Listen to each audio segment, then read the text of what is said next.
Most Honourable Andrew Michael Holness, Prime Minister of Jamaica, who has distinguished himself as one of the country's most consequential modern leaders. In 2011, he became the youngest person elected Prime Minister and the firstborn after independence. His public service career began even earlier when at age 25, he became Jamaica's youngest member of parliament.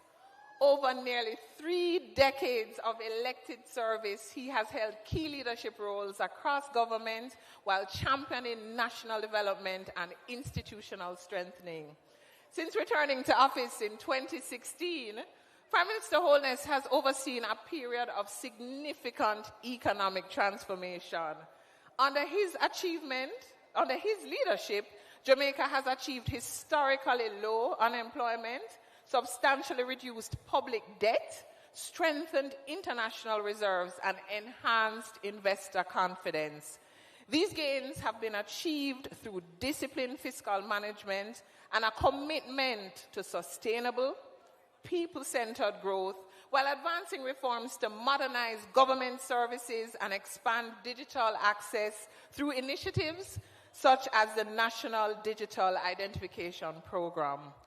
Prime Minister Holness has also led major advances in national security and resilience. Jamaica has in fact recorded the lowest murder rate in more than 3 decades, reflecting a comprehensive approach to crime reduction and public safety. His administration and his time of service has not been easy, because he has had to guide this country through major challenges, including the COVID-19 pandemic, global disruptions, and the Category 5+ Hurricane Melissa. Today, he is spearheading a national reconstruction and resilience agenda aimed at building a more sustainable, inclusive, and prosperous Jamaica, where strong institutions like the ones represented here tonight have expanded opportunities to improve the lives of all citizens. Ladies and gentlemen, please rise as we welcome Dr. the Most Honourable Andrew Holness.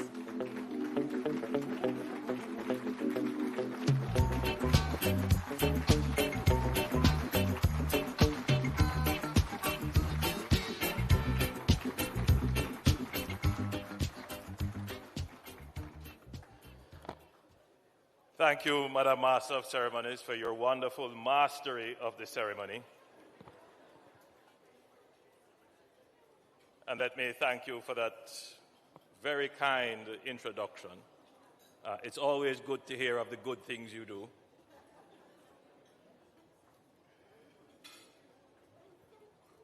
Senator the Honourable Auburn Hill, Mr. and Mrs. Hilton, His Worship, the Mayor, Councillor Andrew Swaby, and he said that I should say, my dear friend.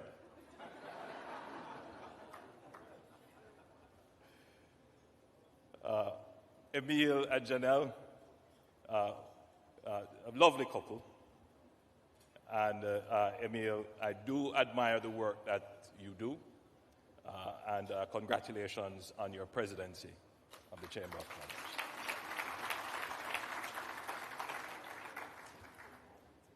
Executive heads of various public and private bodies that are here, and just to sum it up all nice and decent people. Thank you for inviting me to join you at the 41st Annual Awards Banquet of the Jamaica Chamber of Commerce. The Chamber has been part of Jamaica's commercial life since 1779. I didn't know this until I was preparing for this presentation. And that means that the Chamber has seen Jamaica through the colonial period, through independence, through periods of growth, periods of crisis, reconstruction, reform, and renewal. and the institution, the organization still stands. That is not luck. That is institutional discipline. The same quality we're here to recognize tonight in the businesses that are part of your organization. As an aside, I was with a very prominent business leader, Caribbean business leader, and he was pointing out that the relationship between businesses and government across the Caribbean, it is not always one of partnership or cooperation. Sometimes it can be very combative. I am happy to say, and no one should contradict me, that the relationship between business and government in Jamaica is good.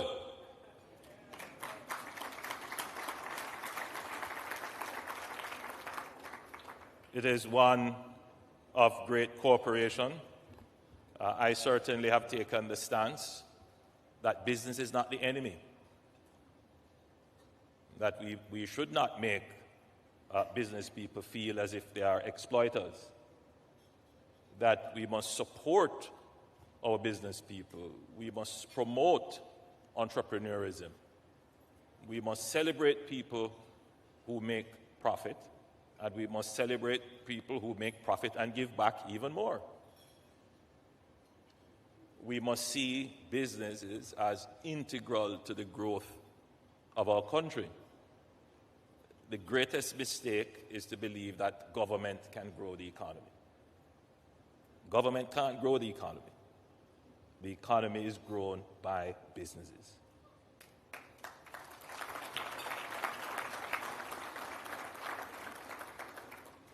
I know that Jamaica has suffered from a long conceptual framework that somehow businesses have led to an unequal distribution of income and wealth in the country. If we are to cross the threshold to become a developed country, to become a growing country, we must dispense with that view. The core of the Jamaican culture is competition. That is the core of any business economy. We have that natural core in our people. And what we must do is to prepare the track very well, get out of the way, set the rules, and train the runners. As we do for athletics, let us do it for business.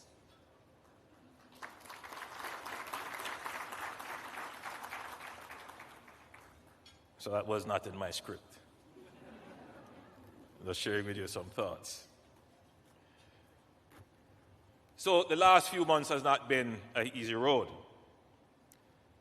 Real GDP fell by 7.1% in the December quarter, the sharpest contraction in years. And this has been driven, obviously, by Hurricane Melissa. And costs are going up, again, driven by increased energy costs. And energy costs have gone up by some 60% since the Middle East conflict began. Grain prices are up. Shipping costs are elevated. And these are conditions that businesses would have had to navigate from last year to now. Bear in mind that after the COVID pandemic, we faced a round of sustained increases due to supply chain disruptions. So it has not been an easy time for business. The fact that you are still here, and by the way, this is the largest turnout in this room I've seen in a long time. You're looking good. And the fact that we're still here, still investing, still employing, still improving, is a testament to your own resilience and commitment to Jamaica. And I want to commend you.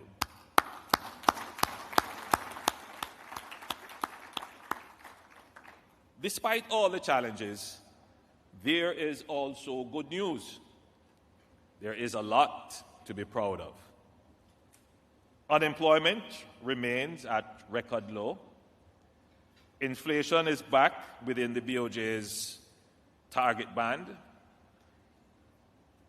Our international reserves stand at US $6.5 billion, a record high. And let me just quickly add, don't come out with this. I'm at a lovely dinner here, so let me reserve my language. With any suggestion that we must spend the reserves. The reserves are there for our protection. If you spend off the reserve, you have no protection. You become open to speculators and all kinds of attacks on your currency. And then you become weak. And to my other great achievement to which we should all be proud, the exchange rate has been stable.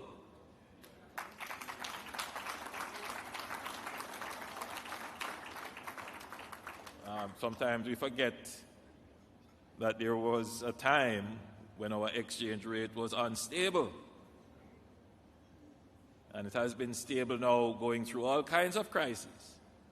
Why? Because we have $6.5 billion reserve. And I gather that the exchange rate has appreciated slightly. Not necessarily a good thing, but to make the point.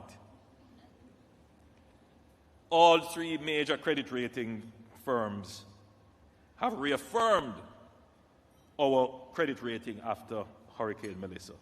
Moody's even upgraded us. Within weeks of the hurricane, the government mobilized $6 billion in reconstruction financing, the largest development financing package in Jamaica's history.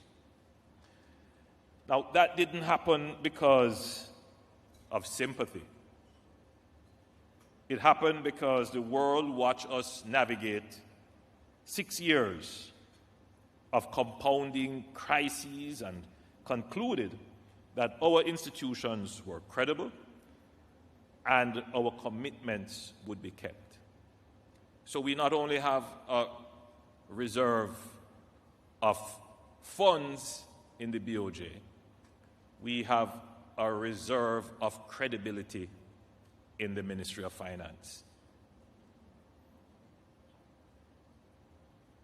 Let me repeat that. Jamaica has a reserve of credibility.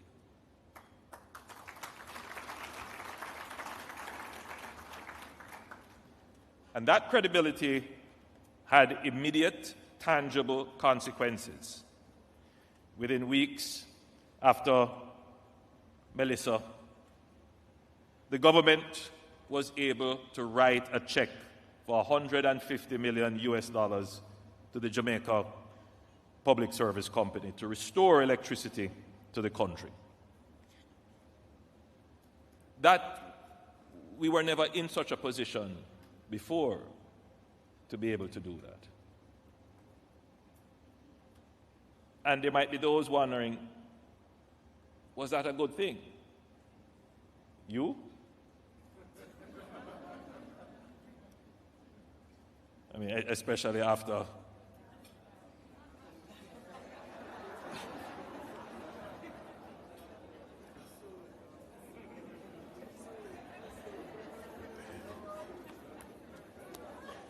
but we were able to write the check to restore electricity.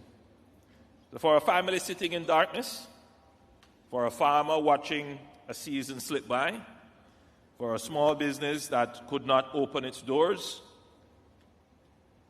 3 weeks instead of 6 months, that is not a simple gesture.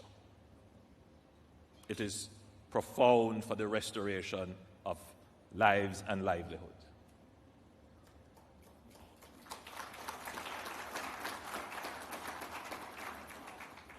And we were able to do this because the country had credibility.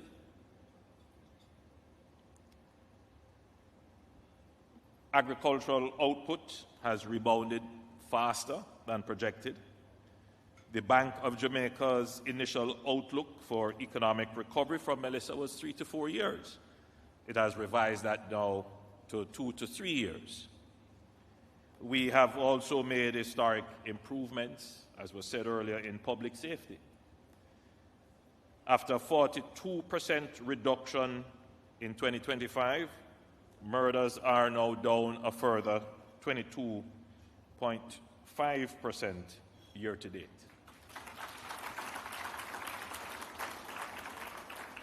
And this is not a flash in the pan. This is a sustained downward trajectory. In fact, murders are down 67% over the last 4 years. This is a game changer for Jamaican communities and Jamaican enterprise. So even after a sustained series of exogenous shocks over the last 6 months or 6 years, the macroeconomic foundation of Jamaica remains intact. The security environment is improving at pace. And, you know, the truth is that few would have predicted 10 years ago that we would be able to stand here today and say that murders are below 700.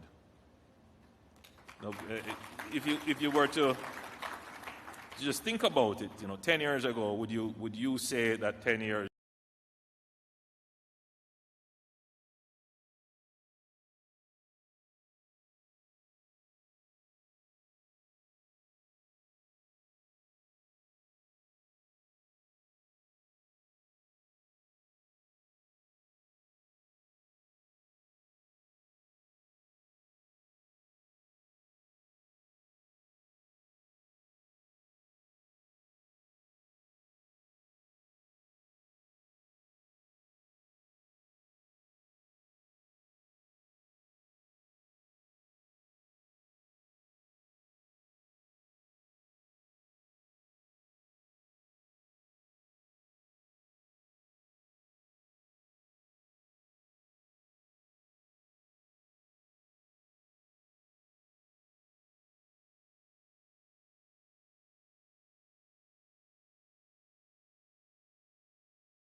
no?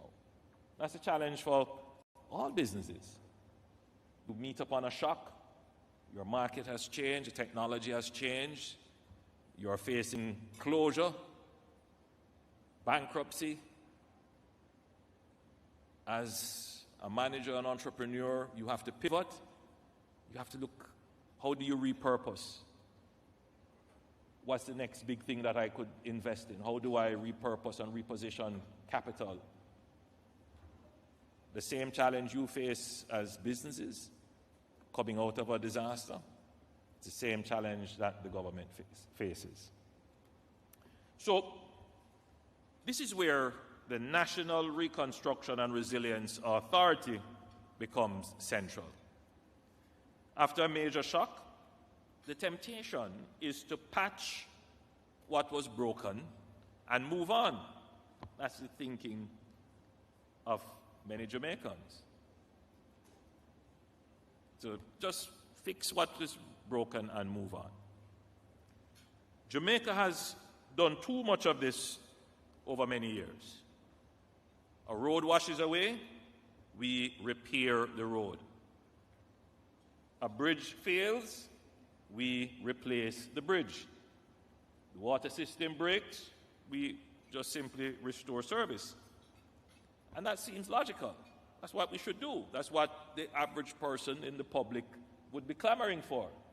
Fix my road, fix my bridge, return my water. But then another event comes, and the same road washes away. In other words, the same weak point fails. So the difference between, rebuilding for reconstruction and rebuilding for transformation is that we are not looking to rebuild weak points. And if we're going to rebuild, we must question, should we rebuild this in the same way, in the same place? Or should we reimagine this? Should we take the opportunity to do it differently? To take away the exposure to failure? Every business in this room has paid for that cycle. In lost inventory, missed delivery deadlines, suppliers that couldn't perform, customers that couldn't be reached. Infrastructure weakness is not a government problem, it is a cost to business that falls on you. So the need to not just build for recovery, but build for resurgence, build for stronger, better. It is a public good, but it is critically important for business. So, NARA is meant to break that cycle for good. Its mandate is not restoration. I want to just say that clearly. The mandate of NARA is not restoration. It is reconstruction that strengthens, roads rebuilt to move goods with super reliability, water systems that support agriculture, tourism, and industry, energy infrastructure that reduces exposure to the next shock, and procurement that moves faster but still protects the public's purse. So NARA is about doing things differently, but better and stronger. As you played the clip of your efforts to clean downtown Kingston, my mind reflected on my graduation from St. Catherine High School. I met a few alumni here, and I went to the ball downtown Kingston. At that time, there was a hotel down there, not the Rock, the one before the Rock, the Sheraton. Oceana. Oceana. This is such a long time ago. And it was a lovely ball. In fact, could you imagine this? We slept on the grass. Yeah. And then took the bus and went home in the morning. That's how safe it was. But it hasn't changed in over 40 years. In fact, it looks worse. I think it behooves all of us here to recognize that there has been considerable disinvestment in the infrastructure of our capital city, indeed the infrastructure generally of the island. And so while I applaud the attempt, it is merely a patch. There's so much more to do for downtown Kingston. The infrastructure there is in need of significant intervention, from the sewage to the roads to the sick buildings. It needs a massive plan. We are standing in our way. The level of economic and social mobilization that is required, it is not now only a matter of how it will be financed. The question is, do we have the administrative and organizational capability to do it with speed? Can our bureaucracy that we have built, can it manage transformation? That is now the new struggle. Can we get things done quickly, at pace and at scale?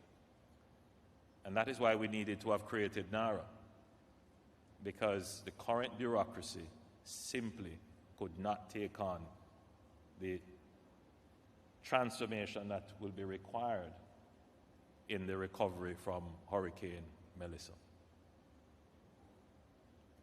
The current bureaucracy has never spent $6 billion in any capital program.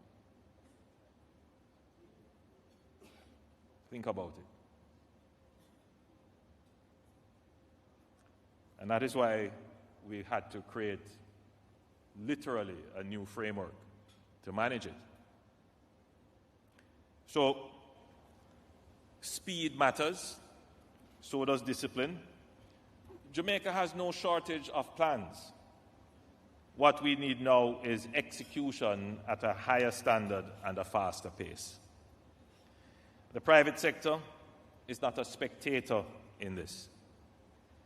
We need contractors who can deliver quality work on time. We need engineers, architects, quantity surveyors, project managers, manufacturers, financiers, insurers. Where are the insurers in the room here? Pay up.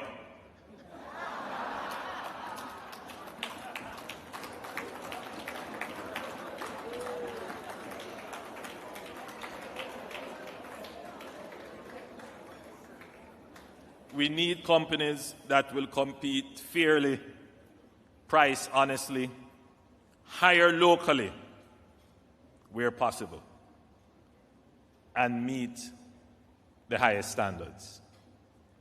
We also need the private sector to help to build the supply chains that can respond to crisis.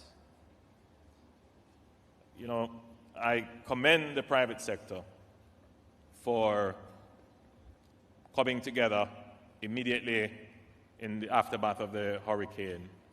You mentioned that group that met to work out your distribution and the logistics and to cooperate with government. Indeed, I had a delegation of some private sector people who came to me to say, how can we help? Because the government's response, I think they felt it looked a little bit shaky, like it wasn't delivering at the speed and at the level that they had expected. And so I do admire the Jamaican private sector. They're always willing to come and give support, and they're very organized.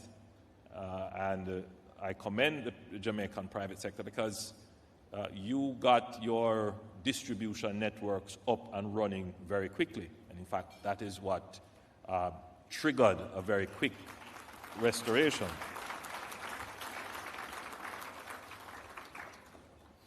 But, you know, your government has been very strategic. We focus on the things that government should focus on. like getting roads cleared and open so that the distribution trucks can get goods out. We have to strike a very careful balance. We recognize that many Jamaicans overseas would want to send things for their family here. And as much as we could, we facilitated, but we also knew that as things were coming in, the ports were being clogged and commerce was being killed. So we had to strike that balance to ensure that after the philanthropic interests dried up, our distribution businesses were still alive to be able to continue business. So during the management of the hurricane disaster, we had to take some very strategic decisions that balanced interests. Interests of persons who would want to see more philanthropic support, but also ensure that we balance to ensure our businesses could survive, stand up their operations, and be able to continue after the philanthropic efforts have subsided. And I think we created that balance because I don't think anyone could say that in any way the philanthropic aid that came in impacted the markets generally in terms of goods and prices and so forth. We kept a close watch just to make sure that what we're doing was not inadvertently destroying commerce in Jamaica. So I said that because we don't write books on events anymore. We make posts. 300 words don't capture the fundamentals and profundity of challenges. So at every little occasion, I drop in a snippet of some of the things that government has to do that people don't consider. So that was one of them, to make sure that businesses were able to function and not be destroyed, in a sense, by activities that could flood markets and destroy supply chains. So, reconstruction spending, it is not just repair. It is the single largest economic intervention that Jamaica will make in a generation. I want to say that again. The reconstruction spending that will come in NARA, it won't be just any ordinary capital expenditure. It will be the single largest economic intervention that will be made in a generation, possibly in the 200 and odd years of the Jamaica Chamber of Commerce. It will be the largest intervention. The possibility is that we could increase our GDP by more than 20% as a result.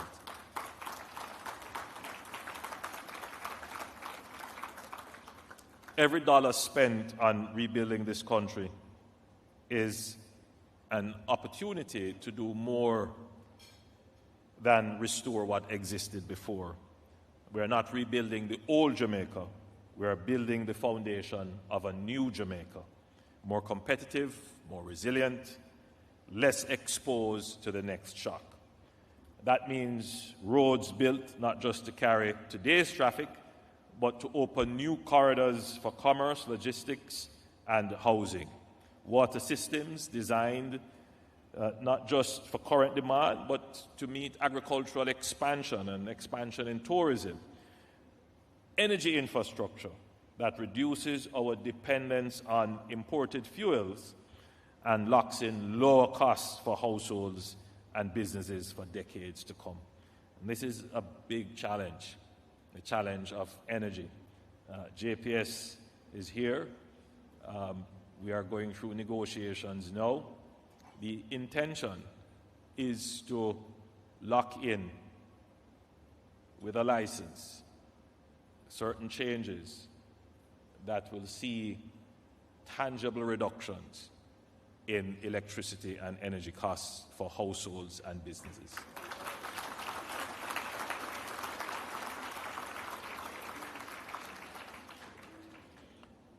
Jamaica's energy costs are prohibitive, and we have to tackle it.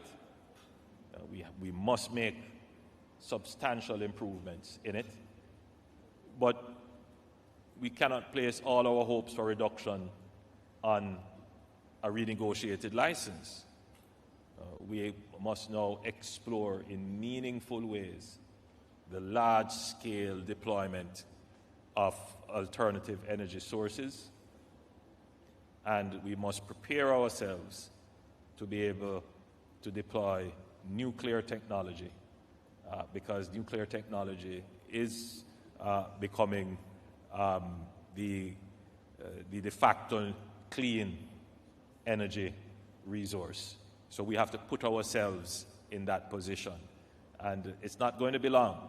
It's going to be a decade or so. But to be able to deploy that, you have to prepare from now. So we are looking at the energy sector in real ways to make real changes. But we also need stronger firms. We need stronger contracting firms. Firms that are investing in themselves. Firms that are hiring the engineers and the architects and the project managers to be able to deliver the large projects that will come under NARA.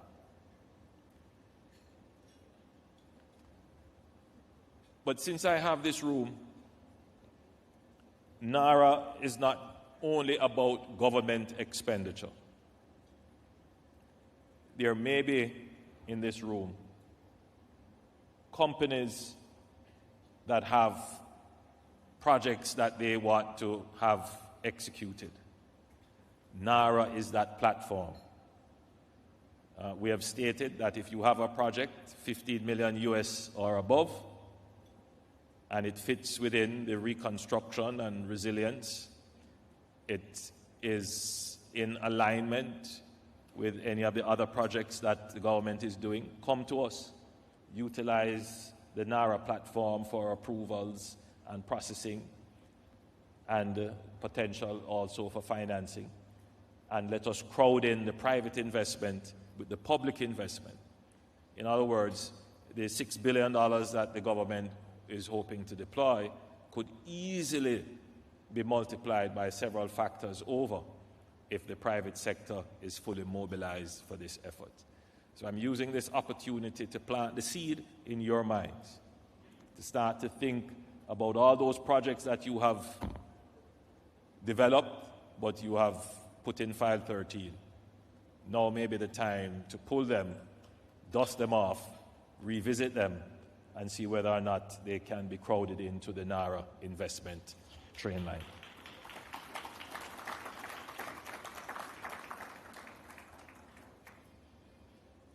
So that brings me to my closing of the presentation. You've been such a lovely audience as I rambled on.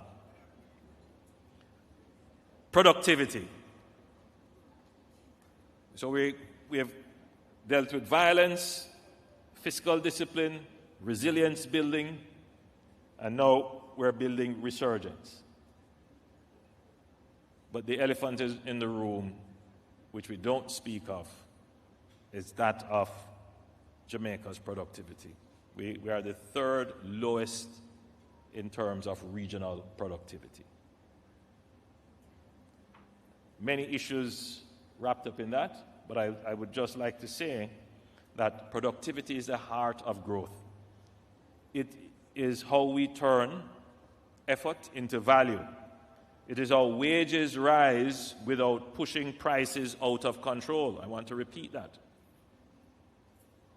Because as we are in this era, this period of wage negotiations, there is the view that you can increase wages inordinately, and it is of no impact on prices.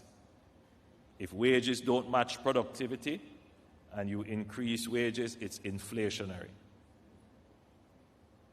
It means you're going to come back again next year, ask for more wage increases because prices have increased, and you come back again the following year and you're caught in this vicious cycle. which we have been caught in for the last 40 years. So I just thought I would say it here. Maybe we'll have more people saying it so that the outlook and view of the society can change, that people can start to focus on really what do they produce, what do we produce as a people to claim increased wages. It's a discussion we need to have. There is no value in money if it is not backed by production. And if you give people more money and there is no production to back it, then you're just paying more for the same production. It is an idea that needs to seep into the minds of the average Jamaican. So, it is how businesses grow without passing on higher costs to consumers. Again, another area that needs some discussion. It is how government collects more revenues without raising taxes. It is how Jamaica will compete with its peers. Productivity. Improving productivity must become a national habit. For government, that means faster approvals, better project management, cleaner procurement, stronger digital services, and infrastructure that reduces the cost of doing business. And that's what the government is committed to doing. For businesses, it means investing in equipment, technology, training, management systems, export readiness, energy efficiency, and quality control. And I know every business here represented is doing just that, trying to improve your productivity in order to compete. And for our workers, it means skills, improving skills. And since I have the business community here, every day a business person said to me, "Listen, Prime Minister, I cannot find people to work." But when I go out into the field, I see a lot of people not working.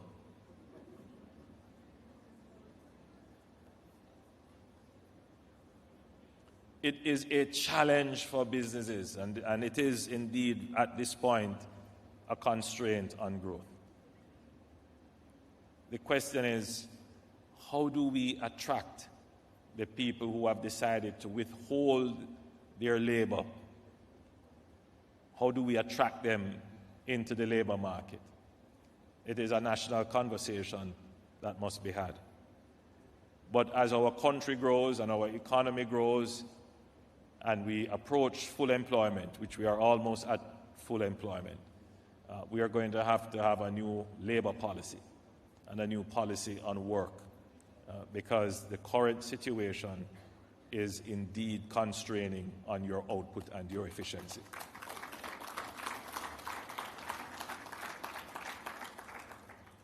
But it also means that the Chamber of Commerce needs to join the conversation, needs to become stronger advocates. You can't just leave it up to myself and Tony. Because I am going to say one thing, and anything I say, Tony is going to say the opposite.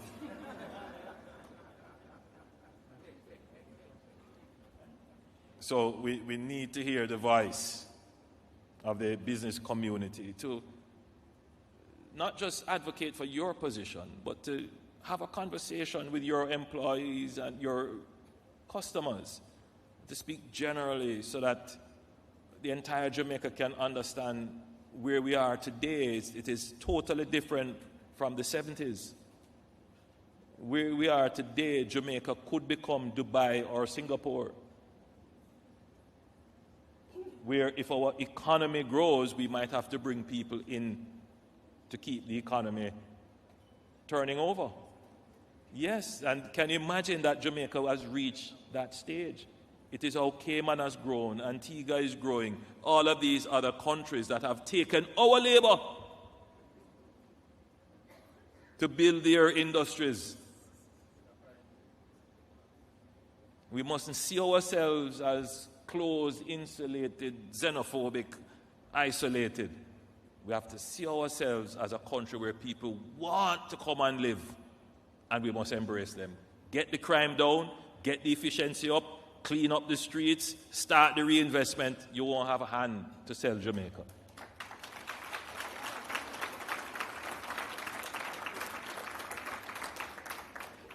Look, the model of development and growth for many years has been how many visitors can we have in tourism? That model needs to shift. It has to be how many people can we get to come and live in Jamaica. So it's not just the one-off 5-day tourism dollar that gets circulated out of the country. We want people to come here and live and spend and hire and create and do business. By the way, that's Vision 2030. That is Vision 2030. Jamaica, the place of choice to live, work, do business, raise family, and then I said, retire in paradise. Yes. So, ladies and gentlemen, tonight we celebrate firms and individuals who held their standards high when it was the hardest to do so. Several sectors that suffered the sharpest contractions after Melissa are represented in the room. The businesses being recognized tonight kept going. They kept investing when certainty was low and costs were high. And that is not a small thing. You are anchor firms, companies that don't disappear when conditions deteriorate. You are the foundation on which our economy and country depends. And I want to thank you and encourage you. Don't be pausing in your clap. That's a...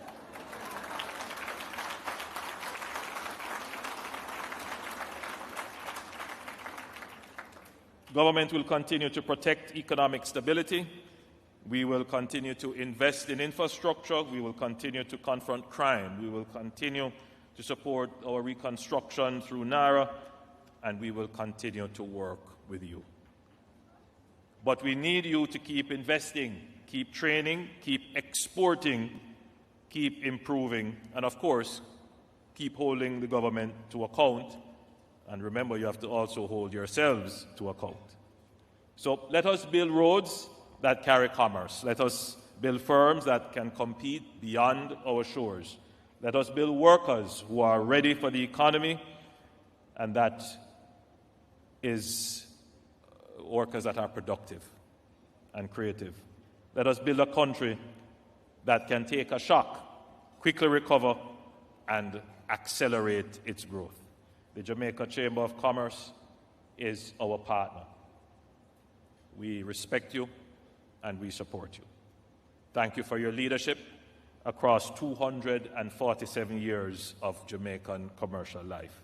To the nominees and awardees, congratulations again. May God bless you. May God bless Jamaica.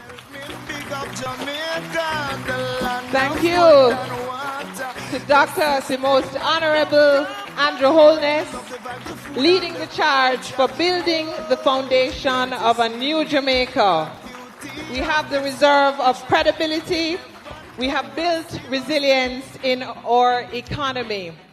And Prime Minister, if you could join us on stage for a special presentation, which will be handled by our first Vice President, Mrs. Martha Miller. A lovely token created by All Wrapped Up, one of our members. It's very heavy.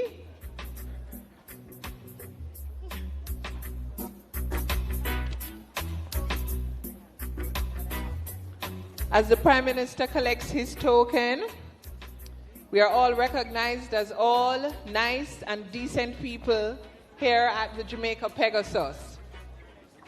Let's give another round of applause to the Prime Minister of Jamaica, accepting a token from All Wrapped Up.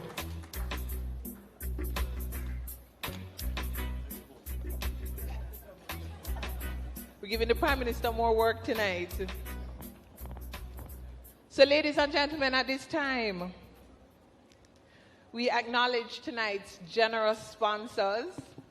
And as I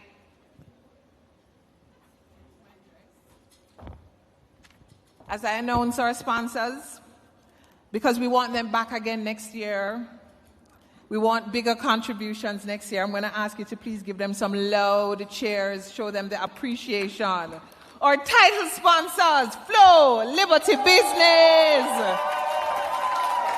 Our other title sponsor, the Jamaica Public Service Company Limited. Our platinum sponsors, Red Stripe. Our gold sponsors, Carreras Limited, CG United Insurance, Deloitte, J. Ray and Nephew Limited, Main Event Group, Scotiabank. All right, I'm going to pause and get the clapping back, getting the clapping muscles again.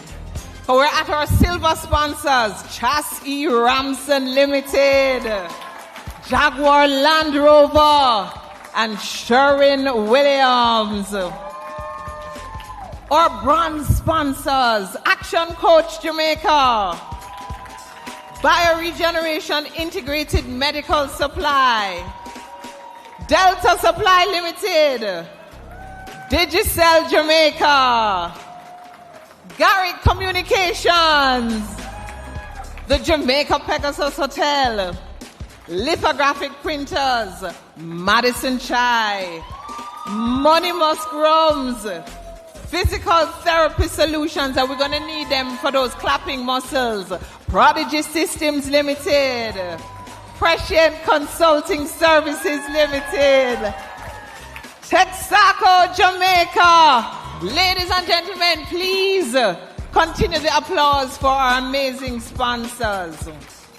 So we are getting into our awards, so we're going to flow through with our awards. And you ever see Jamaican parents at a sports day? I know Interprep Sports is going on.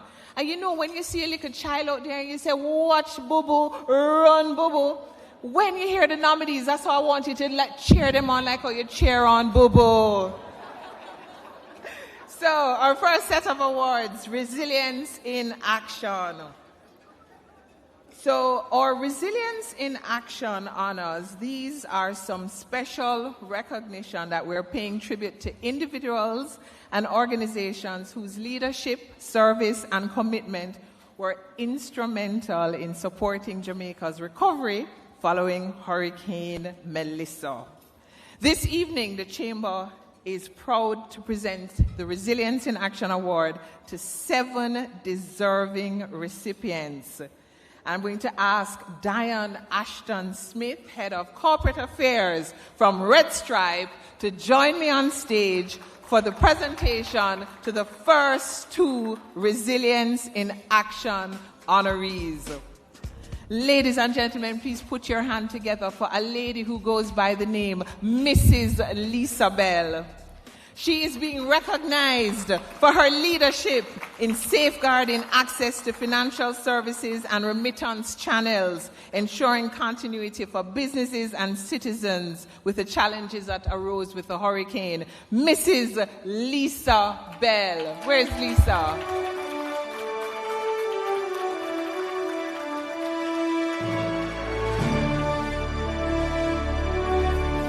So she really never know.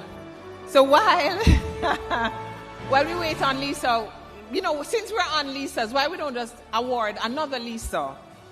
Mrs. Lisa Suarez Lewis, recognized for her exceptional leadership and coordination in emergency operations, helping to strengthen national preparedness and response efforts during a time of crisis. Mrs. Lisa Suarez-Lewis.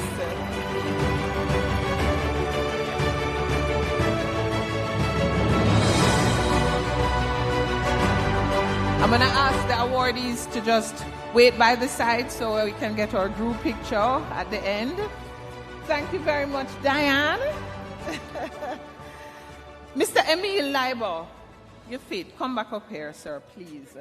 President of the Jamaica Chamber of Commerce, who will present our next award to, I see him here as Mr.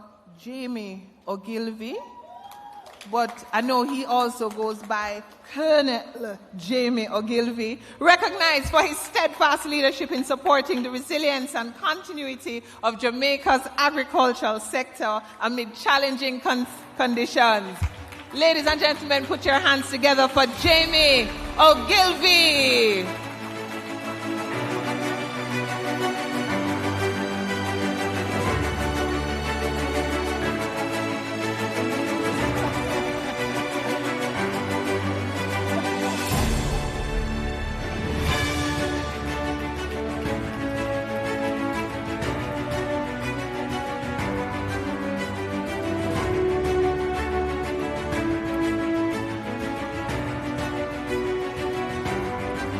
Our next individual awardee is Mrs. Olive Downer Walsh, recognized for her commitment to ensuring the resilience of Jamaica's hardware and construction sector, supporting recovery, rebuilding, and business continuity. Hello, Olive. Surprise!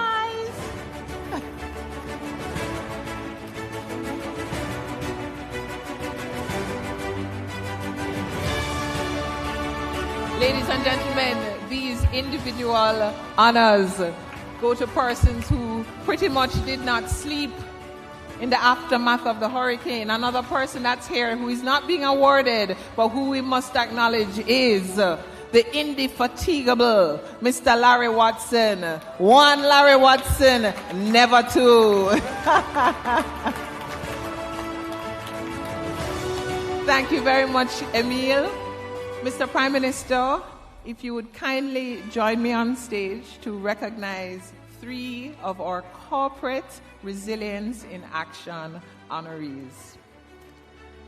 And the first of these awards goes to a company who is always on our mind, the Jamaica Public Service Company Limited. We could not have restored normalcy as quickly without the unwavering commitment of the Jamaica Public Service Company, whose dedicated efforts helped bring power, stability, dignity, and hope to communities across the island. I know you don't recognize Mr. Grant today in his talks. You normally see him in his overalls with the bright yellow. Ladies and gentlemen, put your hands together for the Jamaica Public Service Company Limited.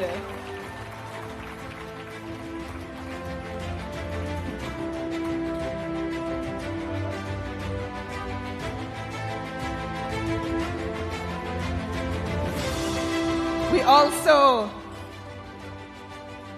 thank you. We also proudly honor Digicel Jamaica. We could not have remained connected when it mattered most without Digicel Jamaica, whose resilience and responsiveness helped keep individuals, businesses, and emergency services connected during the hurricane. Digicel Jamaica. Ladies, put your hands together for our corporate honoree, Digicel Jamaica.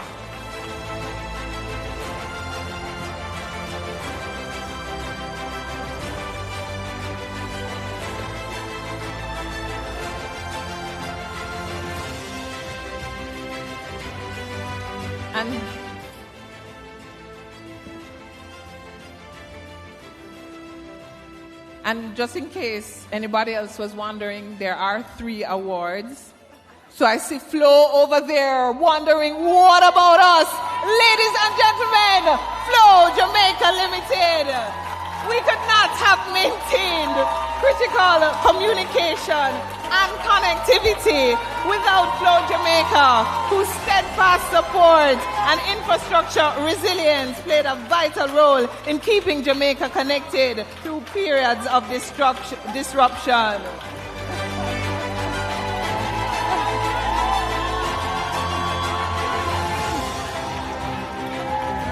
I'm going to ask Mr. Stephen Price to remain with the Prime Minister. Can all of our honorees just come back onto the stage? And I'll also invite JCC President, Mr. Emil Leiber.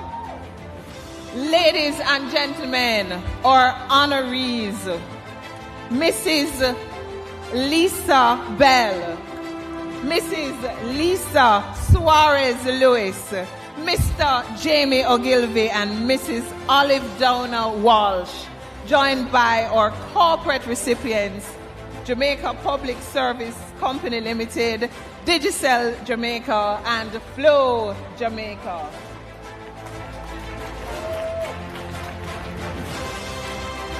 Larry, come in at the picture, Larry. Larry Watson! Ladies and gentlemen, as we congratulate and thank all our Resilience in Action honorees for their outstanding contribution to Jamaica's recovery and continued progress.